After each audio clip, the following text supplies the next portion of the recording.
Well, what's the over-under for a terrorist attack during FIFA World Cup in Toronto? Today is the first game. It's Friday, June 12th in Toronto. Today is the first game between Canada and Bosnia-Herzegovina. And yeah, there's been speculation that there will be a terroristic attack on Canadian soil in Toronto, a false flag. Will the Liberal government facilitate a terrorist act? I know, pretty wild to say, right? Pretty inflammatory statement, but I believe that's where the Liberals are in Canada this day and age. And obviously, one of my videos from last week. Now, you seen on my video, if you watched it, you seen a Belgian Malinois sniffing for firearms and explosives. So obviously, is that? I'm thinking that is really trying to prevent some sort of terrorist attack, but it's also to put people's mind at ease too. And like I said in that video, you'll see the cops with their long guns walking around, and that is reminiscent of European cities, where Mark Carney wants to take the flavor of Canada. He wants to take it to a European type flavor, while bringing in Somalis, Sudanese people, people from the Congo, people from South Asia. And yeah, that's putting a real European flavor on what's going on in Canada.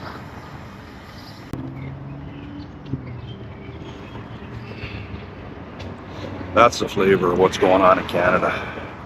I'm near my house. If you watch my videos, you know that this is a spot that I stop at semi-regularly. And I'll tell you, man, like I said in my video that you hopefully are watching right now, I truly got to get out of the city. I really do. I'm becoming increasingly more frustrated, increasingly more dejected, and it's not that I feel unsafe. I know that the level of safety in this city is bad. It's very low, I should say. But I'm prepared mentally for that, somewhat physically. I'm prepared for that.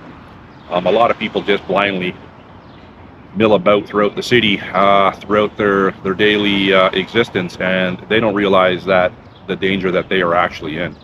You look at what's going on down in the States with this Carmelo Anthony guilty verdict, and there's countless videos. You can watch these videos of black people literally going around beating up defenseless white people, sucker punching them, swarming them. And it is like literally you could sit in front of your computer, your whatever device you watch your social media on, and you would die of old age trying to get to all the videos. It is it's deplorable. And me being up yesterday, and yesterday, where the Mark Pinazzotto was shot and killed, right to my left is low-income housing, Woolner. Grew up in this area my whole life. It's had its up and down stages with regards to criminality, and there's been homicides in there and all sorts of different criminality in Woolner. Over to my right are the Humber buildings, more Toronto community housing buildings, homicides in there my whole life. And up at Trethewey, and Martha Eaton Way, where there have been 2 police-associated deaths, where 2 cops have been killed, one in 1994, and one yesterday. And I was up there yesterday, and just the overwhelming percentage of non-white people up there, and I didn't catch a lot of it on camera, but they are riding around on their scooters. They are riding around on their e-bikes recklessly. Even little kids, and I mentioned it in my video that you're hopefully watching now, and I'll elaborate on that. Like, I'm talking, when I said kids yesterday in my video on black kids on scooters, like, I'm talking maybe 10-year-old, maybe at the most 10. And there was two, and they were traveling in tandem. There was one kid was on one electric scooter, and then there was even a smaller kid and a smaller kid on the second scooter. Neither of them are wearing helmets, and they're riding up and down. They're on the sidewalk, but they're riding up and down Trethewey, right across the street from 12th Division, and they stopped right at 12th Division and Todd Bayless Boulevard. And there's cops coming out of there. The cops are going to see these kids. I'm sure that some cops have stopped and said, like, didn't your dad buy you a helmet? Well, we know that didn't happen, obviously. So, wow. And yesterday when I was getting out of there, like, you see in the video, and my frustration levels were at an all-time high. I had a cab driver cut me off at Jane and Trithui, and you know, he went right around me and stopped in front of me. Did it totally purposely. He had 30 feet to go behind me until he got to the intersection, but he thought he'd go around me. Because and I wasn't going fast. I was maybe doing, I don't know, 25 kilometers an hour at the time. But, you know, didn't care, right? So I had, you know, I said my thing to him, and he said his thing back to me.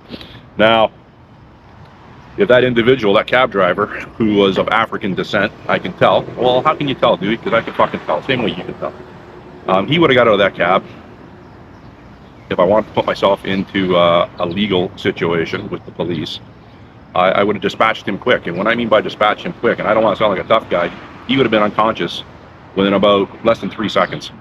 And in one of my videos, I said I never judge a book by its cover, and I don't.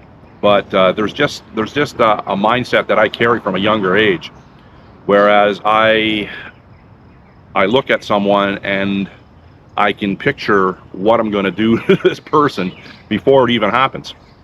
And a lot of times when I've had those thoughts in my life, in a street beef or whatever, it has come to fruition. A lot of times it turns out exactly how I envisioned it.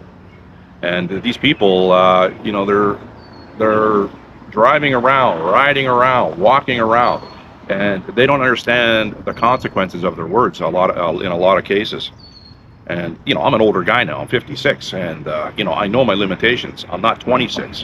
When I was 26 years old, if I had a street beef, I would be a much more dangerous person at the age of 26, and I know this. Your cardio's not there. You know, I still have strength. I know that.